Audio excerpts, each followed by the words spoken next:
Hey guys, welcome back to All About the Money. Today we're going to continue the topic of money matters, keys to financial prosperity. And the first thing we're going to talk about today is tithing. What do I mean by tithing? For those of you that don't know what tithe is 10%. However, some people say minimum of 10% of your income. Okay, and offering, however, is however amount you want to give to God, is whatever comes to your heart, and you just feel just in love with God and you just want to give him this amount of money. Okay, it's free will. However, tithes is a compulsory situation. You have to always give it, you have to always pay it for you to be financially blessed.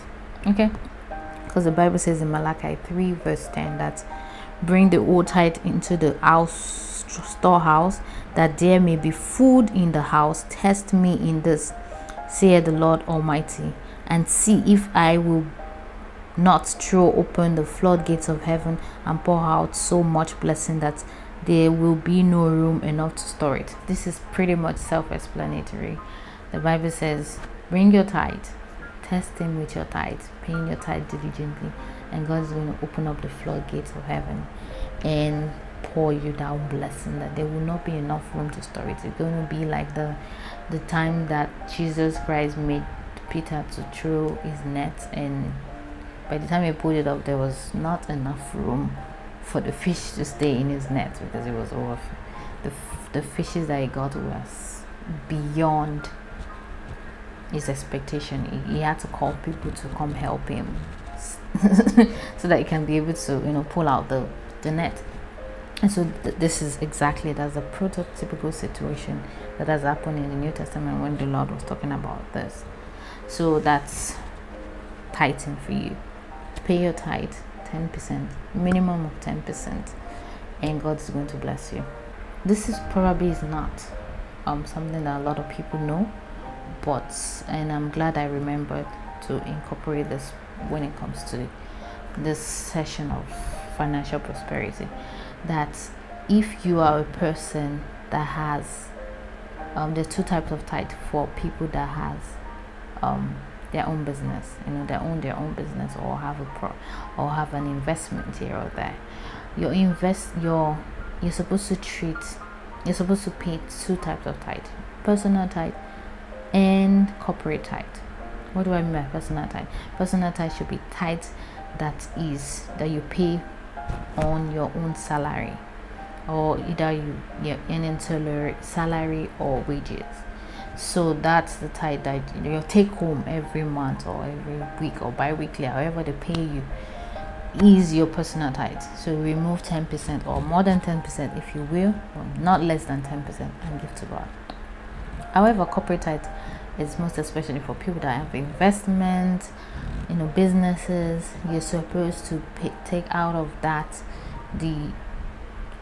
your take home for that month or year, however you want to divide it, for your organization or for your company, and pay tithe on that too. So basically you're going to be paying two tithes. So because you're supposed to treat your business as one entity and you as one entity, so you're not supposed to combine it, because everything that we own on earth is God's. We are just caretakers of those things, of those. Either you own a property or you own a business. It's God. The earth is the Lord and his fullness thereof, the Bible says. So it is God's own. God just gave it to you so that you can be a caretaker of that particular thing. So do not think of it as your own, but as God. So the second thing we're going to be talking about today is increasing the quantity or quality of the tithes and offering that you give to God. As God blesses you, make sure your return to him is also increasing. And of course, for example, if you're a person that takes on $5,000, pounds, whatever your currency that you that you spend in your country, is make sure that 10% of that is for God. First of all, that has to be set aside and given to God immediately. And however, you're left with the remaining 90%, whatever you wish to take from that 90% to give God every time you're in His presence, it's your choice. But however, as God increases you financially, make sure the amount that you're paying to Him also increases, if that makes sense.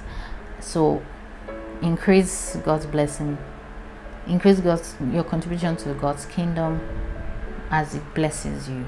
So I hope that helps. And I want to say illustrate a story of that is in the Bible that a lot of us know. The story we're going to be referencing today when it comes to tithing and offering is the story of Cain and Abel. In Genesis 4 verses 1 to 18, it's talked about the story of Abel and Cain, brothers. One's sacrifice was accepted and the other wasn't. Abel's sacrifice was accepted and Cain's sacrifice wasn't. Why was Abel's sacrifice accepted? Abel's was intentional, was calculating. He chose the best of the best for God. However, Cain just picked random things and gave to God. Here you go. So God accepted Abel's and did not accept Cain's sacrifice. So what is the take-home message is, when it comes to tithing and giving to God, you have to be intentional. You have to make sure that you're giving God your best, because God is not a beggar.